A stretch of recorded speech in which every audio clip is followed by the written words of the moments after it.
आप लोग के मांग की पूर्ति के लिए हम लोग यहाँ खड़ा है। तो यानी आप जनता को समर्थन कर रहे हैं? जनता का समर्थन नहीं, उनकी जो व्यवस्था को हम लोग ड्यूटी को देख रहे हैं। तो सर आप अपना परिचय दे दें।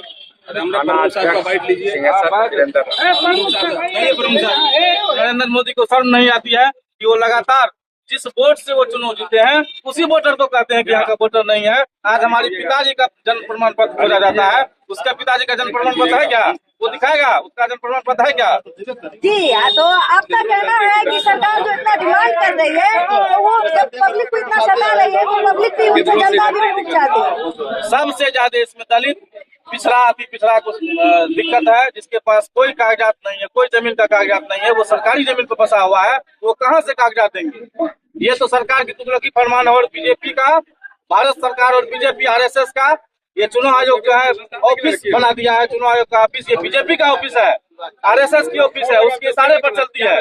इसलिए इस तुगलकी फरमान को वापस लेना होगा। जब तक वापस नहीं लेगा तब तक ये चक्का जाम रहेगा और अन्य तरह के आंदोलन भी हमारे चलते रहेंगे। इस बिहार में मतदाता सूची जो है वो ही रहना चाहिए और चुनाव के बाद जो भी करना होगा मतदाता सूची का परीक्षण वो करे, इसमें हम लोगों को कोई दिक्कत नहीं है। तो सरकार से आपकी ये मांग है कि मतदाता सूची जो है उनको चेंज नहीं किया जाए, जो है वही नहीं चेंज नहीं किया जाए। तेजस्वी प्रसाद यादव यदि बेईमानी भी कर लेंगे 15-16% वोट तब भी 160 सीट प्लस आ रहा है। पर्सनल सर्वे करवा के देखने के बाद उन्होंने बिहार के वोटर लिस्ट में पुनः संशोधन के लिए पुनः वोटर लिस्ट प्रकाशित हो तो पहले नरेंद्र मोदी रिजाइन करे। जिस वोटर लिस्ट पे बेईमानी करके वाराणसी में वोट गिरता है 11 लाख, गिनती करवाता है 12,78,000, वो शैतान आज तक के सबसे गिरा हुआ प्रधानमंत्री, बेईमान प्रधानमंत्री, झूठ बोलने वाला प्रधानमंत्री, देश बेचने वाला प्रधानमंत्री पहले रिजाइन करे कि जिस वोटर लिस्ट पे वो प्रधानमंत्री बने हुए हैं बिहार के आम आवाम, दलित, अति पिछड़ा, अल्पसंख्यक के वोट को चाहते हैं कि वो वोटर लिस्ट से बाहर हो जाए। और आज उत्तर प्रदेश में 5,000 सरकारी विद्यालय बंद किया है, बिहार में सर्वे करवा रहा है, तो वो चाह रहा है कि दलित, अति पिछड़ा को शिक्षा से वंचित करे, वोट से वंचित करे और अघोषित एनआरसी लागू करना चाहते हैं और लागू भी है। इसलिए हम लोग आज बिहार बंद करते हैं। और जो मुख्य चुनाव आयोग है भारत सरकार के, वो नरेंद्र मोदी और अमित शाह के सामने घुटना टेक दिए हैं।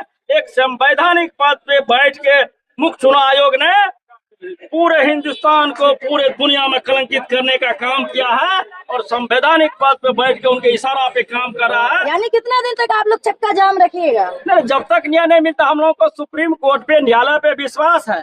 और जब चाहते हैं कि गरीब गुरबा लोग, आम लोग को शिक्षा से वंचित करें, बाबा साहब भीमराव अम्बेडकर ने कहा है कि शिक्षा वो शेरनी की दूध है, जो पिएगा वो दहाड़ेगा। जी बिल्कुल, मैंने भी पढ़ा है। मैंने पढ़े हैं। तो अमित शाह, नरेंद्र मोदी चाहते हैं कि हम बकरी की तरफ मिमियाने का काम नहीं करें कि दलित का बेटा, अति पिछड़ा का बेटा, अल्पसंख्यक का बेटा यदि शिक्षित हो जाएंगे तो शेर की तरह दहाड़ने का काम करेंगे और सरकार को बकरी की तरफ मिमियाना पड़ेगा। क्यों गरीब आदमी का अधिकार से वंचित कर रहा है? सारा चीज से वोटर लिस्ट से हटेगा, राशन सारा चीज बंद हो जाएगा, गरीब आदमी त्राही माफ करेगा, मरेगा। क्यों ऐसा गलत कर रहा है? तो इसलिए हम लोग इसके विरोध में चक्का जाम है। और फिर अगर महसूस होगा तो फिर अनवरत संघर्ष जारी रहेगा। जब तक ये बंद नहीं करेगा हम लोग संघर्ष जारी रखेंगे। सर्वे में तेजस्वी सरकार बनने जा रही है। नरेंद्र मोदी, अमित शाह और दिलीप जायसवाल वगैरह सारा नेता डर गया है यहाँ तेजस्वी की सरकार से।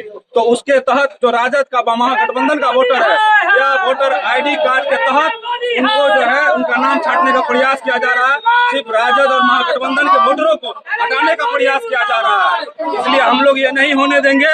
हम लोग इस पुनरीक्षण का विरोध करते हैं। जब तक इसका सरकार वापस नहीं लेगा तब तक अनवरत यह जो चक्का जाम है वो चलता रहेगा। पूरे बिहार में हर गली से, हर मोहल्ले से, यहाँ तक कि बूढ़े, बच्चे, युवा साथी सब मिलकर जो आज पूरा महागठबंधन के साथ भी मिलकर आज पूरे बिहार बंद करने का ऐलान किया है। जब तक चुनाव आयोग अपना मांग वापस नहीं लेंगे हम लोग अनवरत आंदोलन करते रहेंगे। आप सरकार से क्या चाहते हैं? आपकी क्या मांग है सरकार? हम चाहते हैं जिस तरीके से नरेंद्र मोदी जब चुनाव जीते हैं, जिस वोटर लिस्ट से वो प्रधानमंत्री बने हैं, इसी वोटर लिस्ट से पुनः बिहार में विधानसभा चुनाव हो।